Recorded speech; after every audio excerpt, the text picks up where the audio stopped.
What's going on YouTube? It's Robert Hall, and in today's video I want to briefly update you on the Godox V1, some details concerning it, finer points, as well as talk to you about how it compares to the Godox V860 version 2, which is probably the flash that most of you guys are using if you're using the Godox X series. My channel is sponsored by Adorama, which buys me the time to create these type of videos without the influence of any specific camera brands. I personally shop at Adorama for their great deals on a wide selection of products, as well as their support of those products down the road. So if you're interested in any of the products discussed in this video, then make sure to support Adorama by using the links in the description below. This setup may look a little familiar to you. I'm down in Texas visiting Francisco Joel Hernandez. Link to his channel if you haven't heard of him, but doubt that's the case. He has a pre-production model of the Godox V1. I had to return mine in Vegas and I told them just send me the production model. There are going to be some changes to this product that I am going to address in this video, but for the most part, this is what we can expect in terms of power output, light quality, and all of those details. So I wanted to talk to you a little bit about it in case you're watching this and you're considering upgrading to this V1 Lite. Also got a ProPhoto A1, but we're not talking about this today, but ProPhoto A1 versus V1 video is coming very soon. Okay, so V1 versus V860, there's not too much that's different. I do feel that the V1 has a much better interface for using as a master. So if you're controlling 3 other lights off camera using an on-camera master, then the V1 is going to be way faster for you. Here's a quick comparison. I'm just gonna make one decision that I can make on both of these lights and tell you guys how many button switches it takes to do it on both of them. Okay, I'm in the master on both of these and I'm gonna make Group C manual power at 1/116th output. How's that? Both of them right now, the Group C is completely grayed out. We're not gonna see how long it takes because I'm not really familiar or fast with this one yet, whereas I've been using this for 2 years. But how many button presses does it take just to make an adjustment like that? Well, on the V860, you have to press group, group, group, group. There's 4 buttons.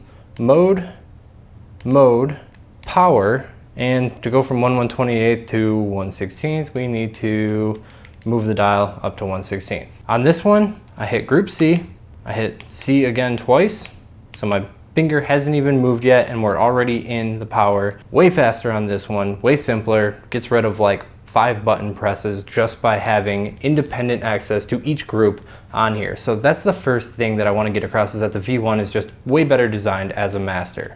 Regarding the head, this is not going to automatically make your photos look a ton better. It's still a very small light source, and left unmodified, it's going to look like harsh light. Yes, the V1 is going to put out a more pleasant, even light that falls off much nicer than the V860 does. If you look at these samples right here, you can just see that the Fresnel pattern on the V860 version 2 is really prevalent. These photos were taken 4 feet from a wall, and you can just see all the little weird patterns of light, whereas the V1 looks like a much more even. It falls off nicely as it gets to the corners of where it reaches. It does look a little bit more pleasant. It's a better starting point for a strobe, but you're still going to get harsh shadows with either if you don't modify them. So don't expect this round head to just automatically change the look of your photos, or for you to be able to achieve soft lighting using just this small light source. Power, they kind of toyed that this was going to be more powerful, an upgrade in power, and it's barely any different. In fact, the most I could get this to meter higher than this was 0.2, and that is when it is focused directly at the light meter. When it comes to bouncing, when it comes to modifiers, they are identical.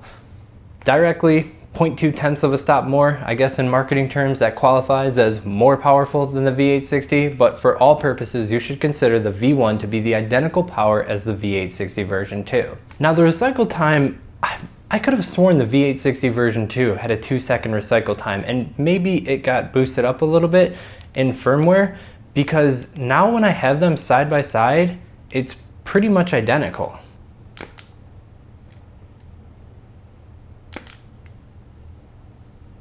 Yeah, they both apparently have about a 1.4 second recycle time. I could have sworn this one was slower, that this was 2 seconds at full power, and that this one beat it by quite a bit by getting closer to 1.2 seconds, 1.3 seconds. But yeah, for all intents and purposes, they're actually the same. So recycle speed is not a huge benefit for this light. Does anybody else remember this being 2 seconds? Let me know in the comments below, because I feel like I've always said 2 seconds and all of a sudden it's faster. Now, I've talked in other videos about some other benefits to the V1 that I think make an improvement over the V860 version 2. Reverse tilt. I think the reverse tilt is going to be awesome for event photographers who are used to using this. This is the forward tilt. This is the reverse tilt.